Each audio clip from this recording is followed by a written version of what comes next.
오늘 여러분과 같이 하나님 말씀 맡은 자에게 구할 것은 충성이라 한 해 시작하면서 여러분과 이 말씀을 가지고 함께 은혜를 나누기 원합니다. 마태복음 25장의 본문 내용은 사실 24장과 25장을 통해서 예수님의 종말적인 비유를 말씀하고 있습니다. 24장에서는 무화과 나무의 비유를 통해서 예루살렘의 재앙과 징조를 말씀하고 있고, 그 말씀을 통해서 개인 종말과 인류의 종말을 말씀하고 있습니다. 그리고 오늘 본문 25장에서는 종말적 비유를 말씀하면서 열처녀의 비유, 달란트 비유, 양과 염소의 비유, 이 세 가지 비유를 말씀하고 있으면서 여러분과 저에게 주고자 하는 그 메시지는 무엇인가?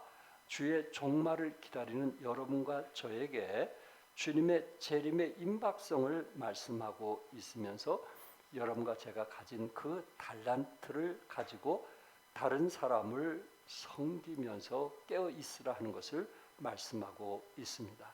그러니까 여러분과 저에게 주신 그 달란트, 또 목사로서 제가 이 자리에 서 있지만은 저보다 여러분이 가지신 달란트가 더 많을 수도 있다는 겁니다.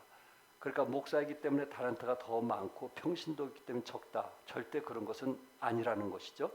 그래서 하나님께서 우리에게 주신 그 달란트를 주의 재림이 임박한 이 시대에 살고 있는 여러분과 제가 다른 사람을 섬기면서 어떻게 사용하고 있느냐 하는 것을 말하고 있습니다. 우리말 대사전에서 이 충성이라는 말은 충절 또는 충성심이라는 의미로 사용되어지고 있고요. 이 충성이라는 단어는 원래 헬라어 피스티스라는 단어로 쓰여졌는데, 이 단어는 페이소라는 말에서 파생된 것으로 어원적으로 볼 때 믿음이나 충성이나 같은 의미라는 말입니다. 그러니까 여러분과 제가 주님을 위해서 충성한다는 것은 뭐가 있다는 거예요? 뭐가 있다는 거예요? 믿음이 있다는 거예요. 믿음이 있다는 건 뭐 한다는 거예요? 충성한다는 거예요. 다시 말해서 충성하지 못한다는 것은 결국은 우리 안에 믿음이 없다는 거예요. 믿음이 있다는 것은 반드시 우리는 충성으로 드러나게 되어 있습니다.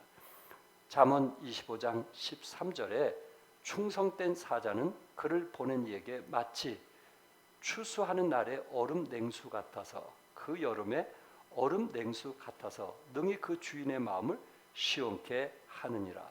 충성은 주인의 마음을 뭐하게 하는 거예요? 시원케 하는 거예요. 여러분과 제가 그리스도 안에 살아가면서 나는 누구를 시원케 하는가? 사람을 시원케 하기 위해서 이 자리에 서 있는가? 그렇지 않으면은 위에 계신 하나님을 시원케 하기 위해서 지금까지 여기까지 왔는가?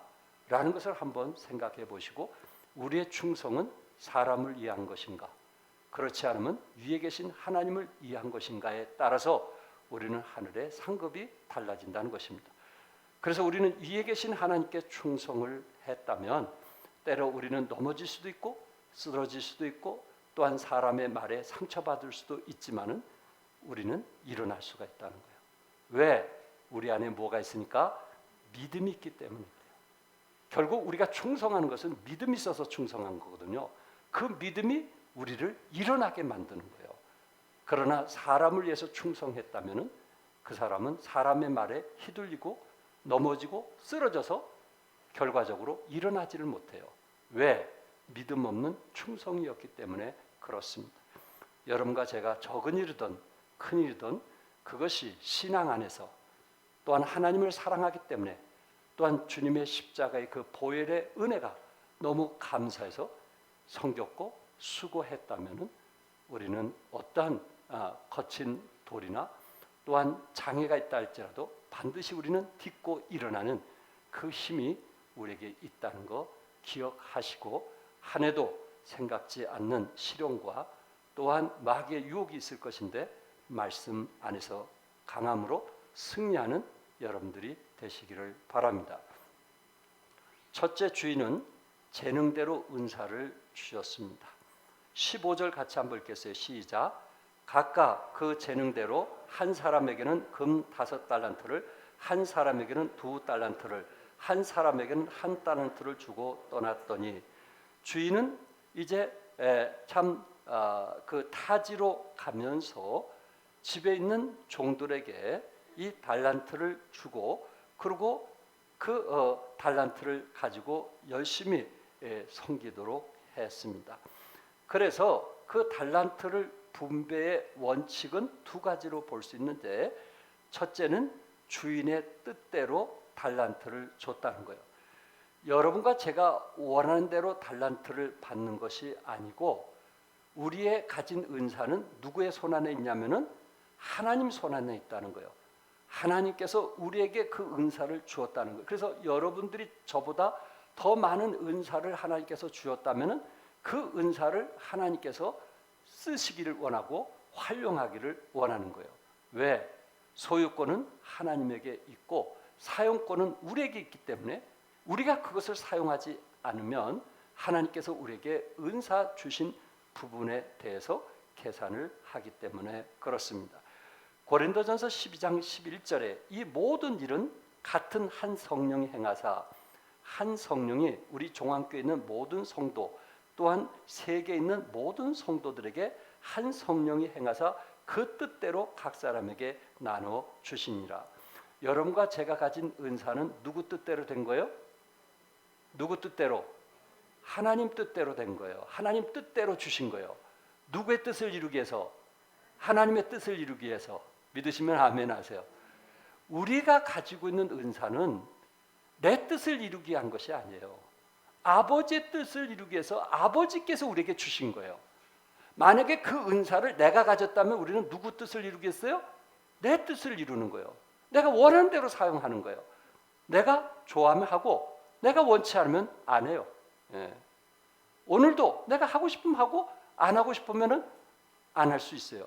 그러나 내가 안 하고 싶다 해서 안 하고 싶다고 해서 안 되는 이유가 뭐냐면은 우리에게 주신 은사는 내가 가진 것이 아니고 하나님이 우리에게 주신 거예요. 우리는 하나님을 위해서 사용되어져야 되는 거예요. 주님께서 그만하라고 할 때까지 우리는 사용되어져야만 하는 것입니다. 둘째는 각각 재능대로 주셨다는 말씀입니다. 여러분과 제가 맡은 그 달란트는 주인이신 주님께서 나의 가능성과 능력을 보시고 주신 거예요. 세상 사람은 능력 있는 자를 쓰시지만 우리 하나님은 능력을 보시고 주셨다라는 말이에요. 이게 다른 점이에요. 세상 사람들은 그의 능력을 보고 스카웃하지만은 하나님께서는 그가 그런 일을 할 것을 믿고 하나님은 부르신다는 거예요. 하나님이 주신 재능은 상대방에게 유익을 주기 위한 것이지 자기가 가진 것을 주장하기 위해서 주신 것은 결코 아니라는 거예요. 여러분과 저는 해도 되고 안 해도 되는 그러한 선택권이 여러분에게 있는 것이 결코 아니다. 많은 사람들이 착각하는데 내가 하고 싶을 때 하는 거 아니냐고. 결코 그렇지 않아요. 그것은 자기 중심이죠. 자기 생각이죠. 자기 경험이죠. 우리에게 중요한 것은 아버지가 원하느냐 원치 않느냐 하는 것입니다. 고린도전서 10장 24절에 누구든지 자기의 유익을 구하지 말고 누구의 유익을 구하라 했어요? 남의 유익을 구하라. 찬양대는 물론 하면서 본인에게도 기쁨이 있죠. 즐거우니까. 그 찬양 속에 행복하니까. 그러나 더 중요한 것은 다른 사람에게 유익을 주기 위한 거예요. 성악을 전공한다는 것은 우리 믿는 사람들은 그것을 가지고 벌이를 위해서 하는 것이 아니고 목적은 다른 사람들에게 신과 치유와 회복을 위해서 사용되었을 때 그것이 하나님께서 주신 달란트라는 거예요. 믿으시면 아멘 하세요. 하나님께서 주신 달란트는 내 자신을 자랑하기 위한 게 아니에요. 나 자신의 유익을 위한 게 아니에요. 다른 사람을 세우게 하고 다른 사람을 도와주기 위한 거예요. 내가 가진 다른 사람보다 뛰어난 달란트를 가지고 다른 사람 유익을 위해서 사용되었을 때 그 사람이 그것을 통해서 기뻐하고 감사하고 좋아할 때 결국 그것이 우리의 기쁨이요 우리의 행복이 되는 것입니다. 고린도전서 10장 24절에 누구든지 자기의 유익을 구하지 말고 누구의 유익을 구하라? 남의 유익을 구하라. 고린도전서 12장 7절에 각 사람에게 성령을 나타내심은 뭐하게 하려 하심이라? 유익하게 하려 하심이라. 성령을 각 사람에게 성령께서 주신 각자의 은사를 나타나게 하는 것은 상대방에게 유익하게 하려 함이라. 그래서 가정에서도 남편이 아내에게 유익이 되어줘야 되고 자식들에게 유익이 되어줘야 되는 거예요. 그게 은사예요. 아내는 남편과 자녀에게 유익이 되어줘야 되는 거예요. 자기를 기쁘게 하기 위해서 남을 부린다든지 권력을 행한다든지 게으르다든지 그거는요 가정을 무너뜨리는 거예요. 상대방을 즐겁게 하고 행복하게 하기 위해서 하나님께서 우리에게 은사를 주셨던 것처럼 교회 안에서도 여러분과 저는 나를 드러내고 나를 자랑하기 위한 것이 아니고 다른 사람을 기쁘게 하기 위하여, 아멘. 여러분의 그 섬김은 다른 사람을 기쁘게 하기 위하여 하나님께서 우리에게 은사를 주셨다는 거 기억하시고 다른 사람의 유익을 위하여 우리는 마음껏 사용되어질 수 있기를 바랍니다. 두 번째 주의는 충성한 사람들에게 칭찬을 하는데 그 칭찬을 하기 위해서 하나님께서 여러분과 저를 결국은 헤아린다는 말입니다. 19절에 보니까 오랜 후에 그 종들의 주인이 돌아와 그들과 뭐 할세라고 그랬어요? 계산할세. 주인이 돌아오면 반드시 종들을 불러놓고 뭐 하게 돼요? 계산을 하게 됩니다. 주인이 돌아오면 투자한 만큼 결산하는 시간이 반드시 올 것을 이 본문에서는 우리에게 강조하고 있습니다. 혹시 우리 성도님들 가운데 장사하는 분들 계시지 않나요? 우리는 매일마다 끝날 시간에 계산대에 가서 전표를 보고 결산을 하고 퇴근을 합니다. 오늘 얼마 들어왔고 얼마 나갔네. 그렇게 계산을 하고 퇴근을 하게 됩니다. 그것이 아마 몸에 배었을 것입니다. 이처럼 우리 주님께서도 언젠가 우리가 주님 앞에 서게 됐을 때 우리에게 결산을 해보자 하고 물을 것입니다. 내가 너에게 맡긴 것을 너는 어떻게 관리했는지 보고해 보라고 말할 것입니다. 그날에 작은 일에 충성했다는 긍정적인 평가도 들을 수 있을 것이고 또한 부정적인 평가도 듣게 될 것입니다. 하나님은 충성을 요구하시는 분이십니다. 그러므로 고린도전서 4장 2절에 맡은 자에게 구할 것은 뭐라고요? 충성이라. 충성과 같은 단어가 무슨 뜻이라 했어요? 믿음이라고 그랬어요. 믿음 있는 사람은 충성하는 사람이고 충성할 줄 아는 사람은 믿음이 있는 사람입니다. 언젠가 우리들도 주님 앞에 우리의 믿음과 우리의 충성에 대해서 헤아림을 받게 될 것입니다. 여러분이 잘 아신 대로 고린도전서 3장에 보면은 우리 하나님께서 마지막 우리의 공력을 평가하실 때 금과 은과 보석과 나무와 풀과 집의 공력을 평가한다고 말씀하고 있어요. 이것을 두 가지로 나눈다면 금과 은과 보석의 공력은 타지 않는 공력이지만 나무와 풀과 집은 결국은 불에 의해서 타는 공력입니다. 결국 타는 공력은 하늘에 뭐가 없어요? 상이 없고 타지 않는 공력은 하늘에 상이 있습니다. 여러분과 제가 우리 자신을 자랑하기 위한 공력이라면 하늘에 뭐가 없어요? 상이 없을 것이고 우리가 하나님을 기쁘게 했던 공력이라면 하늘에 상이 있다라는 말씀입니다. 우리 하나님은 어떤 일을 했느냐가 아니고 어떻게 했느냐에 따라서 심판하시는 것입니다.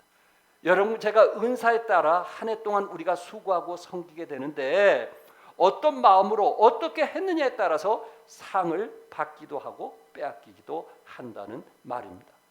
우리가 충성할 수 있는 것은 구원받은 하나님의 자녀로서 그리스도의 성품을 담기 때문에 그 그리스도의 성품이 우리에게 충성하게 하는 거예요. 그리스도의 성품 안에 충성을 닮아가는 사람은 어떤 상황 속에서든지 딛고 일어날 수 있는 그런 힘이 있단 말이에요. 버팀목이 있단 말이에요. 왜 그럴까요? 여러분과 제가 거듭나면은 신의 성품에 참여하게 됩니다. 신의 성품에 참여한다는 것은 하나님의 성품에 참여한다는 말입니다. 우리 주님께서 여러분과 저를 사랑했던 것처럼 우리도 뭐 할 줄 아는 거예요? 사랑할 줄 아는 거예요. 우리 주님께서 거룩하셨던 것처럼 여러분과 저도 뭐 할 줄 아는 거예요? 거룩할 줄 아는 거예요. 우리 주님께서 이 땅에 오셔서 33세에 이제 돌아가셨지만은 그 33년 동안 누구의 뜻을 행하기 위해서 오셨어요? 아버지의 뜻을 행하기 위해서 충성했던 거 아시죠? 내 뜻대로 마옵시고 아버지의 뜻대로 마지막 기도하신 거 아시죠? 그러한 성량, 그러한 그 하나님의 성품이 우리 안에 있게 됐을 때 그 안에서 우리는 충성하게 되는 겁니다. 그 충성은 자기의 성향으로는 오래가지 못해요. 그건 오래갈 수 없어요. 하나님이 주신 신의 성품을 갖게 됐을 때 우리는 충성을 하게 되더라는 말입니다. 그러므로 우리 하나님의 성품 중에는 공의적인 속성이 있고 비공의적인 속성이 있는데, 비공의적인 속성은 우리가 닮아갈 수 없지만은 공의적인 속성, 사랑, 거룩, 성실, 충성, 미쁘신 분, 이 성품은 우리가 뭐 할 수 있어요? 닮아갈 수 있어요. 그래서 예수를 믿고 구원받은 성도들에게는 성령님을 모시게 되는데, 그 성령님을 모시게 될 때 몇 가지 열매가 있어요? 9가지 열매를 주시는 거예요. 그 9가지 열매 중에 하나가 뭐냐면은 오늘 말씀드리고자 하는 충성이라는 거예요. 그건 하나님이 주신 거예요. 하나님이 주신 거예요. 비가 오나 눈이 오나 교회 앞에서 부부싸움을 하나 뭐하나 자기가 맡은 일에 끝까지 찬양대에 충성할 수 있는 사람, 때로 그런 일로 인해서 참 가정에 어려움도 있을 수 있고 힘들 수도 있지만은 그가 맡은 일에 끝까지 충성할 수 있는 그 사람은 신의 성품을 가진 자이기 때문에 할 수 있다는 것을 성경은 우리에게 말씀하고 있습니다. 우리 주님은 작은 일에 충성한 사람을 칭찬하게 되는데, 두 번째 충성된 종은 작은 일에 최선을 다했기 때문에 그렇습니다. 23절에 적은 일에 충성하였으며 내가 많은 것을 내게 맡기리니.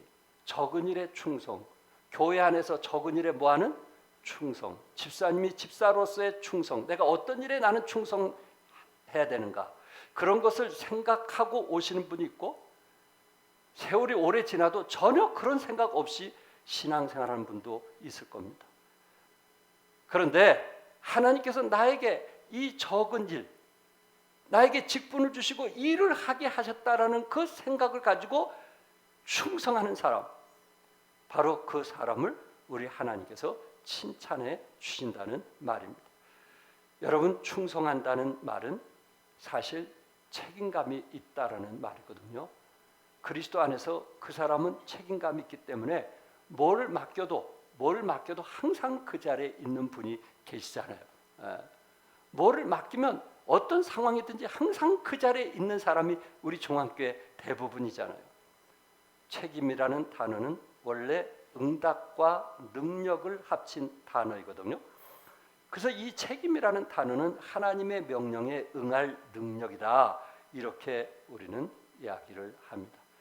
이처럼 충성이라는 한문의 뜻을 보면 내 마음의 중심이 나를 부르신 주인의 뜻을 이루어가는 것, 아버지의 뜻을 이루어가는 것, 그것이 충성이라는 단어의 의미에서 말하고 있습니다.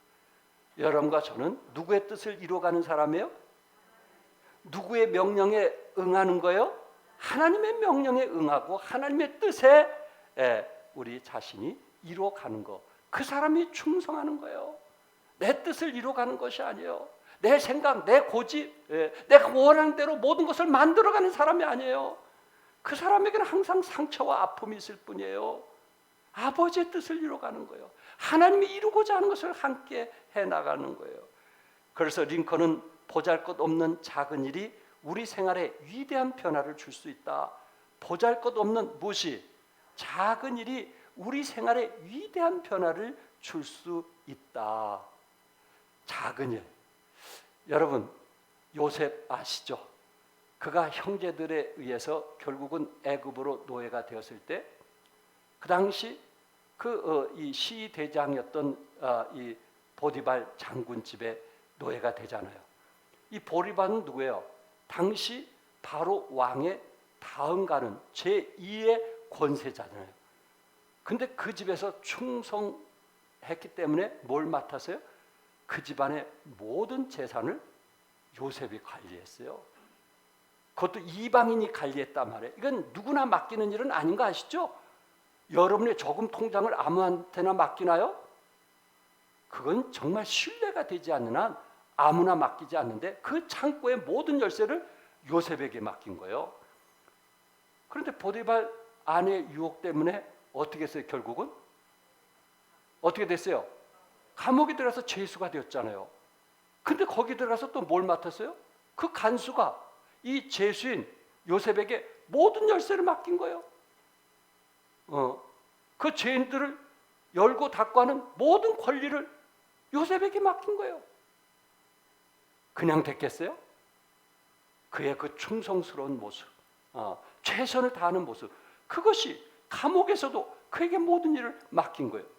결국 그는 죄수에서 풀려나가지고 바로 왕의 총리가 되었어요. 결국은 그는 나라의 창고를 맡은 사람이 되었어요. 하나님께서 작은 일에 충성하게 되었을 때 나라의 창고를 맡기는, 더 많은 것을 맡기는 하나님의 섭리를 믿으시기 바랍니다. 작은 일에 충성하는 사람이 하나님 나라의 큰 일을 맡기는 거예요. 작은 일에 최선을 다하지 않는 사람은 큰 일을 할 수가 없어요. 그게 성경의 원리예요. 지도자는 위임을 잘해야 하지만 그러나 몸된 교회를 위하여 위임받은 자는 작은 일이라도 충성하는 그런 마음이 필요하다는 거예요. 저는 자리와 자세의 다른 점에 대해서 말씀을 드리기 원합니다. 최근에 정치인들을 보면서 자리를 탐내기 전에 자세를 가다듬어야 되지 않는가라는 생각을 해보게 됩니다. 성공은 높은 자리로 올라가는 데 있지 않고 어떤 자리가 주어져도 주어진 자리에서 책임감을 갖고 적임자라는 소리를 듣는 데 있다는 것을 우리는 배우게 됩니다. 자리와 자세를 교회 용어로 바꾸면 자리는 직무이고 자세는 본분입니다. 직무는 하나님께서 교회를 통해서 부르신 자리, 집사의 직분은 하나님께서 부르신 자리인 거 믿으시죠? 그게 직무예요.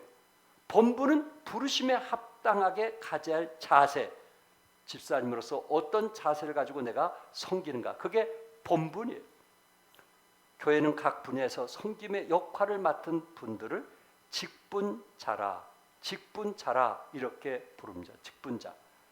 직분자는 하나님께서 부르신 자리에서 마땅한 자세, 분을 가지고 섬기는 사람, 자. 그래서 뭐예요? 직분자라고 말하는 거예요. 직분자들은 직무와 본분, 즉 자리와 자세에 대해서 잘 이해하고 실천하면 성공적이고 존경받는 직분자가 될 수 있습니다. 그렇지 않으면 그 자리로 인해서 갈등이 생기는 거예요. 내가 누군데, 내가 뭐 했는데, 그 자리에 의해서 갈등이 계속 생기는 거예요.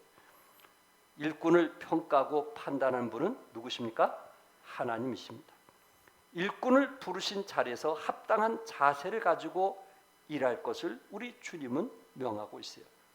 자리에 맞는 자세가 된 성도도 있고 자리로 인해 자세가 만들어지는 성도도 있습니다. 어떤 경우이든 간에 우리를 부르셔서 자리에 앉히시고 일하게 하시는 분은 누구십니까? 하나님이십니다.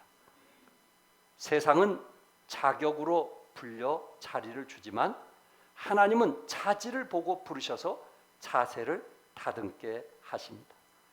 여기서 중요한 것은 하나님은 자리보다 뭘 중요하다? 자세를 보십니다.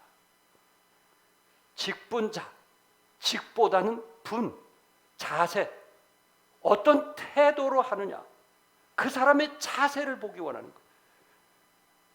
자리보다 자세를 먼저 보기 원하고 자세가 자리를 더욱 빛나게 해줍니다. 그러므로 우리는 적은 일이라도 끝까지 달려갈 길을 마쳤다고 고백할 수 있는 그리스도의 마음을 가지고 섬길 수 있기를 바랍니다. 충성한 자에게는 하나님께서 뭐 하신다 그랬어요? 보상을 주신다고 그랬어요. 조금 전에 읽었던 21절의 말씀인데 그 주인이 이르되 잘하였도다 착하고 충성된 종아 네가 적은 일에 충성하였으므로 내가 많은 것을 네게 맡기리니 네 주인의 즐거움에 참여할지어다. 이 착하고 충성된 종이라고 공적으로 인정받게 되는 거예요.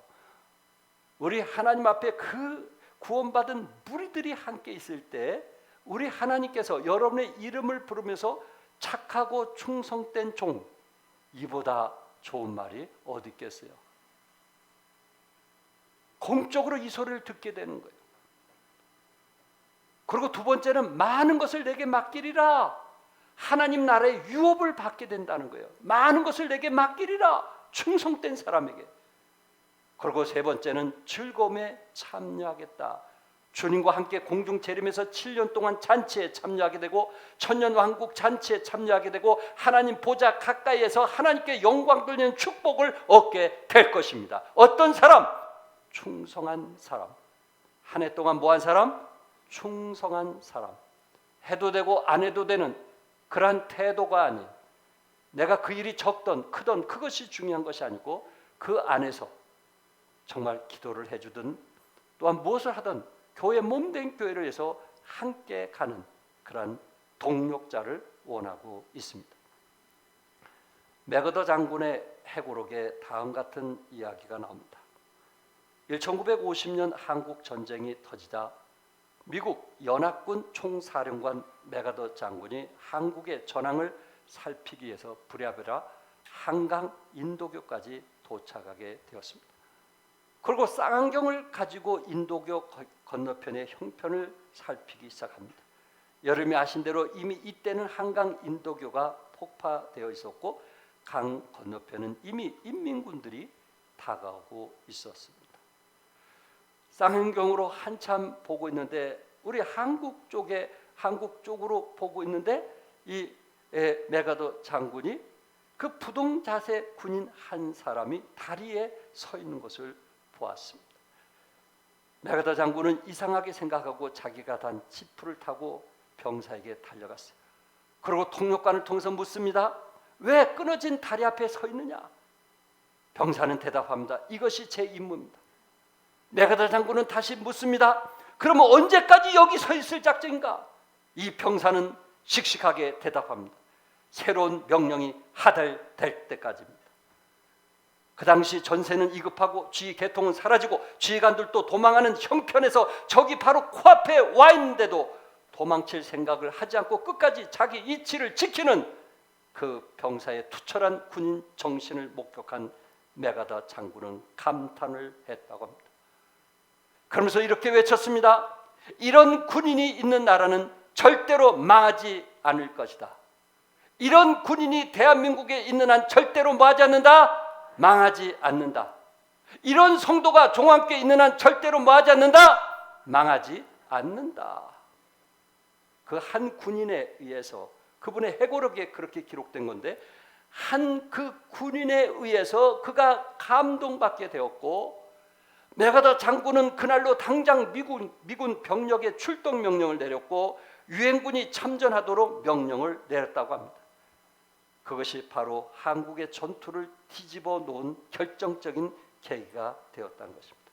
한 사람의 헌신적인 그 충성 때문에 한 사람의 헌신적인 충성 결국 그 한 사람 때문에 나라를 구원하는 기적을 만들게 되었다라는 말입니다. 박노해의 시 우리 종합교회 성도들의 모습을 생각하면서 저는 이 시를 읽습니다. 누가 보아주지 않아도 알려지지 않는다고 존재하지 않는 것은 아니다. 드러나지 않는다고 위대하지 않는 것은 아니다. 누가 보아주지 않아도 밤하늘에 별은 뜨고 계절 따라 꽃은 피고 누가 도와주지 않아도 나는 나의 일을 한다. 누가 알아주지 않아도 나는 나의 길을 간다. 아멘. 누가 나를 알아주지 않아도 나는 나의 일을 하고 누가 알아주지 않아도 나는 나의 길을 간다. 이게 참 그리스도인의 모습 아닐까요? 이런 모습이 진정한 십자가의 그 사랑을 깨달으면서 살아가는 참된 모습이 아닐까요? 세 번째, 주인은 게으른 종에게 책망을 했습니다. 24절 다 같이 읽겠어요. 시작. 한 달란트 받았던 자는 와서 이르되 주인이여 당신은 굳은 사람이라 심지 않는 데서 거두고 해치지 않는 데서 모으는 줄을 내가 알았으므로. 오늘 본문에 한 달란트를 받았던 사람이 한 달란트를 도로 가지고 왔는데 주님은 그에게 악하고 게으른 종이라고 이야기를 하는 것입니다. 왜 악하고 게으른 종이라고 말을 했을까요? 첫 번째, 이 게으른 종은 주인에게 불만을 가졌습니다. 25절에 뭐하여 두려하여 나가서 당신의 달란트를 땅에 감추어 두었었나이다. 한 달란트를 받은 사람은 그 주신에게 왜 나를 작게 평가했느냐는 것입니다. 다른 사람은 많이 두고 나는 왜 적게 주었냐는 것입니다. 다른 사람이 5달란트, 2달란트 주면서 왜 나에게 1달란트 주었냐는 거예요. 당시 1달란트는 6,000데나리온, 약 3억 이상의 금액을 말하고 있고요. 2달란트는 6억, 5달란트는 15억. 물론 15억에 비하면 3억은 적은 것이죠. 그러나 그 당시 3억 자체는 결코 적은 것은 아니라는 거예요. 결국 그 은사를 주시는 분은 누구라고 그랬어요? 누구예요? 하나님. 내가 원하는 게 아니에요. 왜 나는 요것밖에 안 줍니까? 나는 왜 요런 일뿐이 안 맡깁니까? 아니에요. 하나님이 그에게 은사 준 것을 그 일을 통해서 기쁨을 얻도록 하게 하는 거예요. 시기, 질투 때문에 자기 판단까지 흐려지게 된 것입니다. 내게 주신 바 물질과 건강과 지혜와 형편과 현실이 하나님께서 내게 적당하게 주신 것인데, 하나님은 공평하신 것인데 이 사람은 불만을 가진 사람으로서 두려웠다 그랬어요. 마음이 두렵고 어두운 감정에 차 있다라는 말입니다. 마음이 두려운 사람이나 불안한 사람은 불만을 할 수밖에 없어요. 마음이 어두우니 반응은 불평하는 거예요. 여러분, 마음이 밝으면요 불평할 수가 없어요. 마음이 어두우니까 그 사람은 뭐 할 수밖에 없어요? 불평할 수밖에 없는 거예요. 만일 사랑하는 여러분이 늘 걱정과 긴장과 초조함에 시달리고 있다면 이렇게 기도해 보시면 어떨까요? 하나님의 성령이여 제 마음을 밝고 환하게 하여 주옵소서.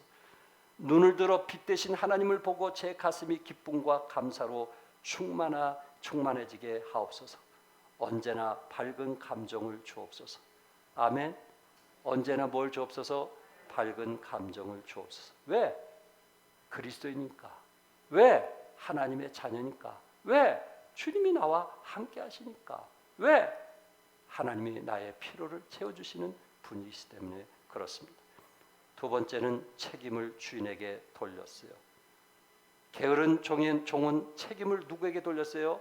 주인에게, 자신에게 돌려야 되는데, 자기를 탓해야 되는데 남을 탓하는 이런 모습. 24절에 주인이여 당신은 굳은 사람이라 자기에게 돈을 맡긴 주인을 굳은 사람으로 오해했습니다. 킹 제임스에서는 엄한 분, 지독한 분이라고 했고 NRSV에서는 가혹한, 냉혹한 분으로 표현을 하고 있습니다. 주인은 좋은 분이 아니고 무섭고 냉정한 분으로 오해했습니다. 심지 않는 데서 거두고 해치지 않는 데서 모은 것으로 오해했다라는 말입니다. 주인이 적당한 셈을 하는 분으로서가 아니고 아주 탐욕스러운 장사꾼으로 오해를 했습니다.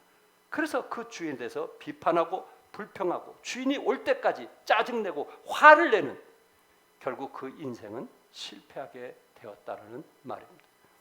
주인은 1달란트 가진 종에게 뭐라고 했어요? 첫째, 무슨 종이라 했어요? 첫째, 뭐라 했어요? 무익한 종이라. 30절에 이 무익한 종을 바깥 어두운 데로 내쫓으라 그랬어요. 두 번째 뭐라 했어요? 26절에 게으른 종아. 게으른 종아. 세 번째는 뭐 했어요? 26절에 악하고 악한 종으로 평가를 했습니다. 여기 악하다는 말은 윤리적인 개념이 아니고 관계의 개념입니다. 하나님이 보실 때 그 사람은 무슨 종이었어요? 악한 종이었어요. 왜? 믿음 없이 충성하지 못한 모습을 보고 실패했어도 최선을 다한 모습을 보여줘야 되는데 실패할까 봐 두려워서 믿음 없이 사는 그의 모습을 보고 우리 주님은 악하다 이렇게 말했어요. 그렇구나. 뭐가 없으면 악한 자예요? 믿음이 없으면 악한 자예요. 여러분들은 남의 거 도둑질 할 줄 모르는 사람이에요. 여러분은 남에게 욕할 줄도 모르는 사람이에요. 여러분 있는 그대로 선하고 착하게 열심히 살아가는 사람이에요. 그러나 하나님의 주신 은사를 다른 사람의 유익을 위해서 사용하지 않는 사람은 성경에 뭐한 사람이라고요? 악한 사람이라고. 이게 얼마나 무서운 말인지 아시겠죠? 악한 사람이라. 우리 시대에 지혜로운 사람 중에 한 분인 미국의 실용주의 철학자이며 심리학자인 윌리엄 제임스는 이런 말을 했어요.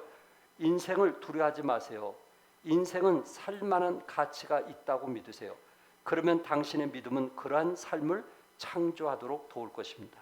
야, 믿음은 그러한 삶을 뭐하도록? 창조하도록 도울 것입니다. 여러분과 저는 인생을 두려워하지 말라.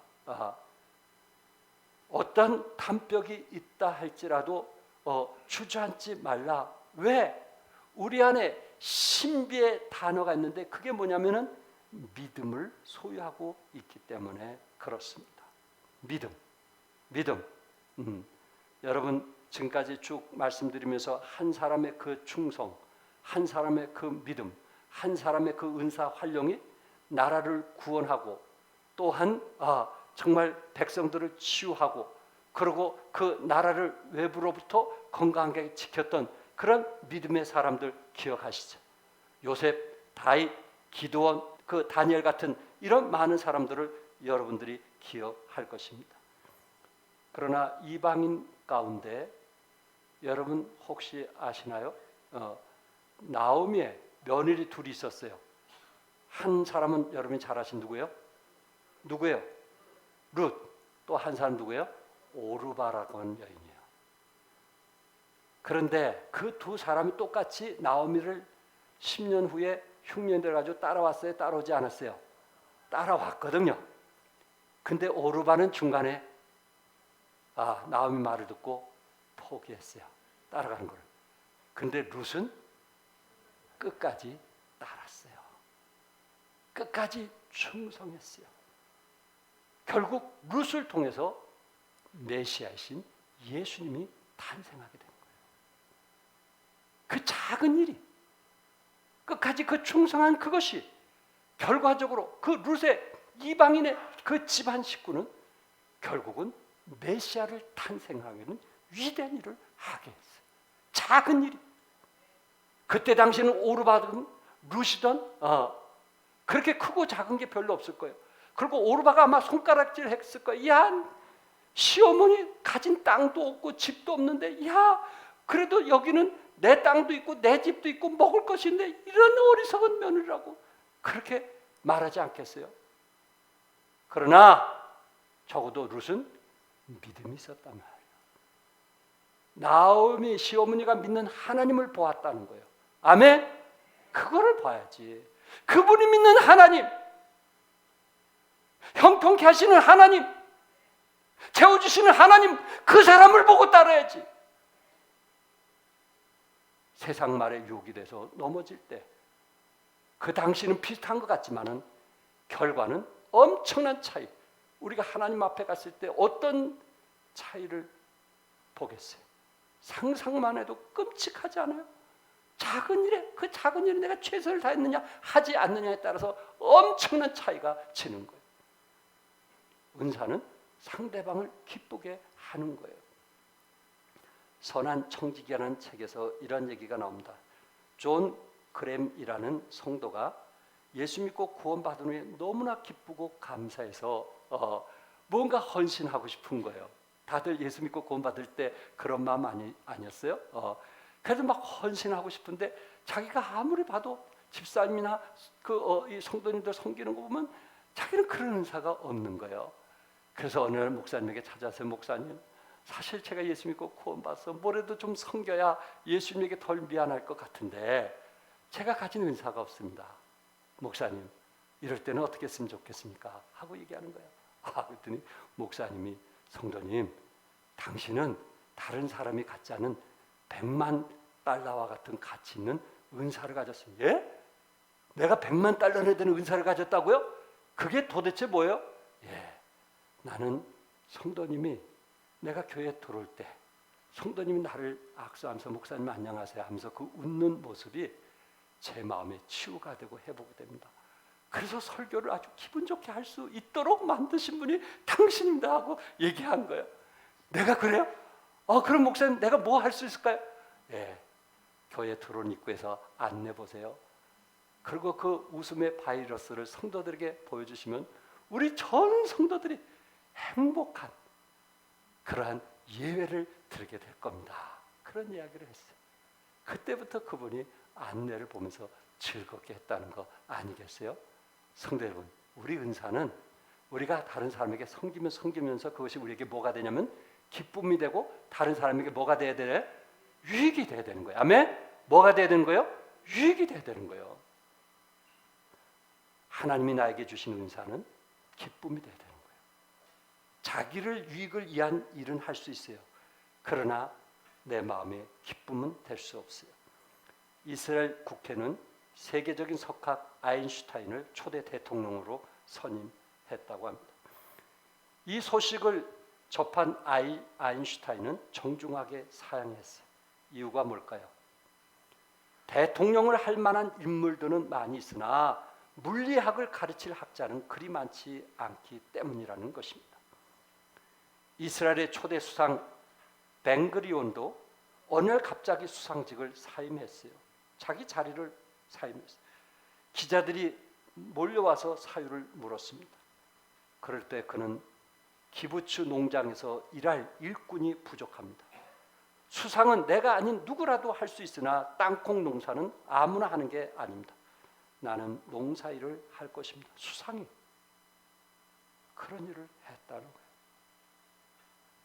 사랑하는 성도 여러분, 여러분들에게 아무리 좋은 신발이나 아무리 값이 나가는 옷이 있다 할지라도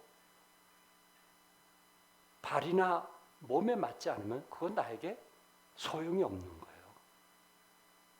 아무리 그것이 좋다 할지라도. 뭘 말씀드리려고 하는 건지 아시겠죠? 하나님이 우리에게 주신 달란트는요, 그것은 즐거운 거예요. 행복한 거예요. 기쁜 거예요. 우리 주님은 우리에게 은사 주셨을 때 우리를 괴롭히기 위해서 주신 게 아니에요. 아멘?